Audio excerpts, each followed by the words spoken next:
भारत पर मुगल शासकों का राज था। उस समय भारत बहुत विशाल था। उस अविभाजित भारत के अंतर्गत ही सिंध प्रांत आता था। उस सिंध प्रांत में एक ठट्ठा नगर था। उस ठट्ठा नगर का राजा था मिरग। उसे मिरग शाह के नाम से जाना जाता था।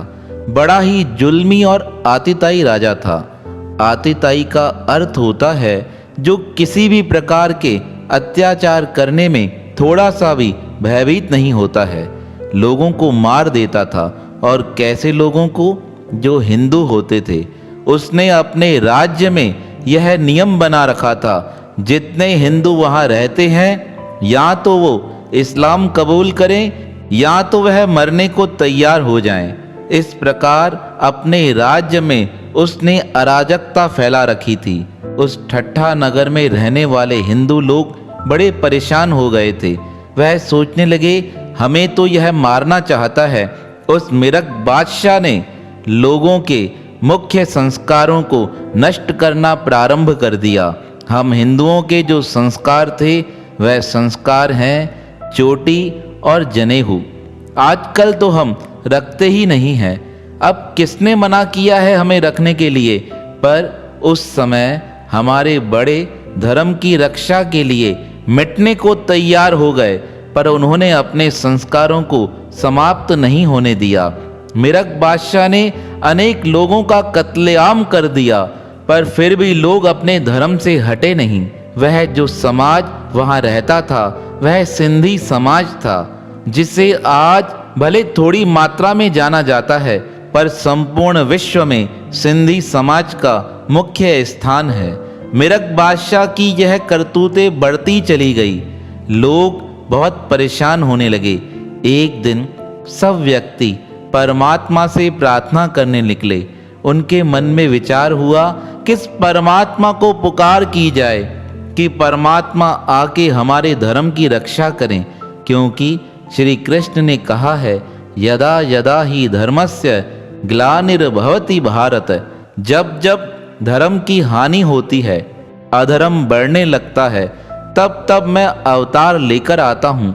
उस समय सिंध समाज में वरुण देवता की उपासना का विशेष महत्व था। सब व्यक्ति आपस में मिलकर सिंधु नदी के किनारे आए।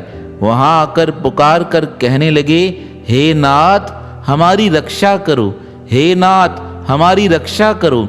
अब आपके समान कोई नहीं जो हमारे धर्म की रक्षा कर सके। हमें मजबूरन इस्लाम कबूल करना पड़ रहा है। आप स्वयं आकर हमारी रक्षा करो। हम मर जाएंगे पर अपने धर्म का त्याग नहीं करेंगे। धर्म अपने माही हरदम, प्यार कर नटना नहीं। शीस जावे जान दे पर धर्म से हटना नहीं। अरे महापुरुषों ने कहा है, जीवन पर तकलीफ आ जाए पर कभी भी अपने धर्म से हटना नहीं चाहिए। इस प्रकार वह सब मिलकर वरुण देवता को प्रार्थना करने लगे। और जब हृदय से प्रार्थना की जाती है, वह प्रार्थना सीधा भगवान के हृदय तक पहुंचती है।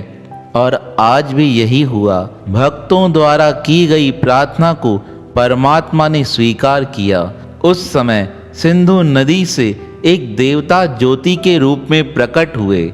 वह आकाशवाणी के रूप में कहने लगे, हे भक्तों आप चिंता न करो, मैं नसरपुर में भक्त रतन राय और माता देवकी के घर जन्म लेकर आऊंगा और तुम्हारा उद्धार करूंगा।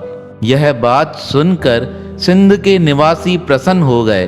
और जिस दिन यह घटना घटित हुई, उस दिन को आज तक अस्सु चंद्र के रूप में मनाया जाता है। बड़े धूमधाम से सब स्थानों पर यह मेला लगाया जाता है। आज भगवान की उस वाणी को सुनकर सभी व्यक्ति प्रसन्न हो गए। हर किसी के मन में यही उत्साह था कि अब भगवान अवतार लेकर हमारा उद्धार करेंगे। भगवान के द्वारा बताई गई तारीख नज़दीक आने लगी। चैत्र का महीना था।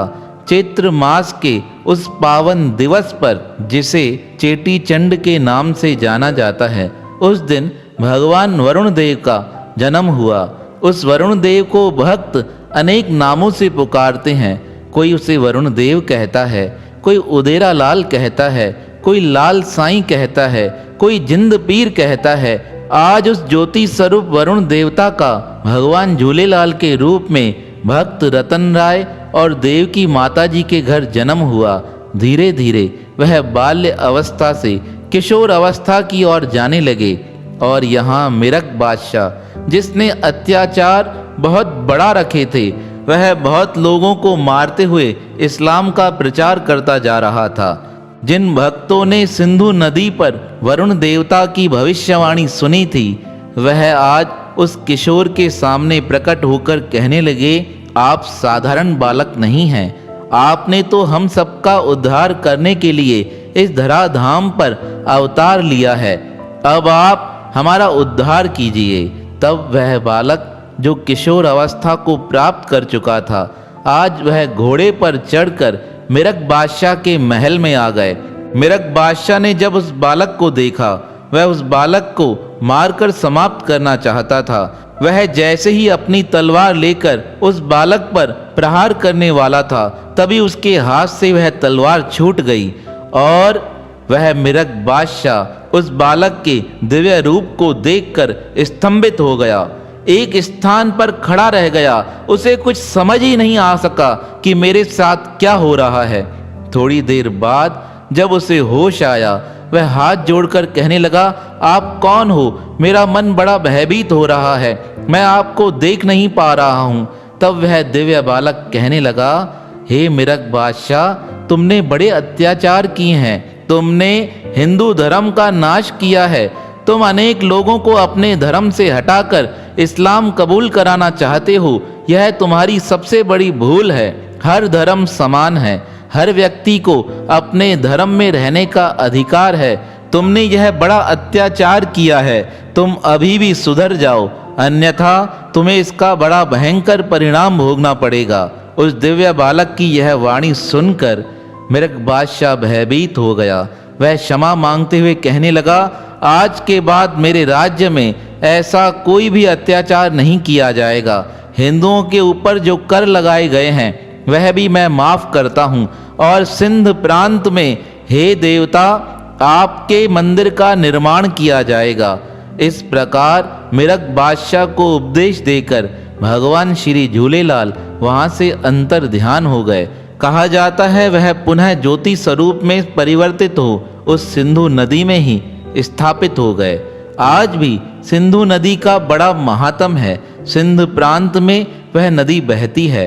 पूर्व काल में सिंधु नदी के नजदीक ही सब वेदों का निर्माण किया गया था।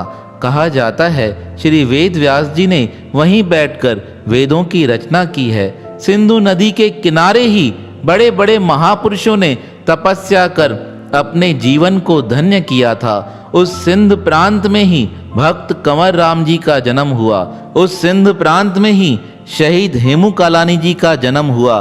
उस सिंध प्रांत के ही अंतिम राजा थे जो महान दिव्य और पराक्रमी राजा थे, जिन्हें दहाड़ सेन के नाम से जाना जाता है, जिन्होंने अपने जीवन का बलिदान करके भी सिंध प्रांत की रक्षा की थी, हमारे हिंदू धर्म की रक्षा की थी। उसी सिंध प्रांत में श्री प्रेम प्रकाश मंडल के आचार्य सदगुरु स्वामी टेऊराम महाराज जी का जन्म हुआ, जिन्होंने स्थान स्थान पर जाकर हिंदू धर्म की जागृति के लिए विशेष प्रयास किए थे।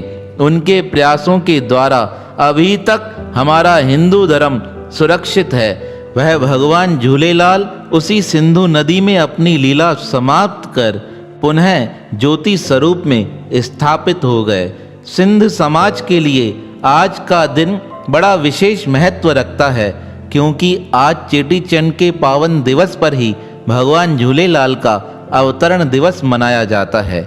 यह सिंध समाज का बड़ा गौरवशाली इतिहास हर हिंदू के लिए जानना अति आवश्यक है।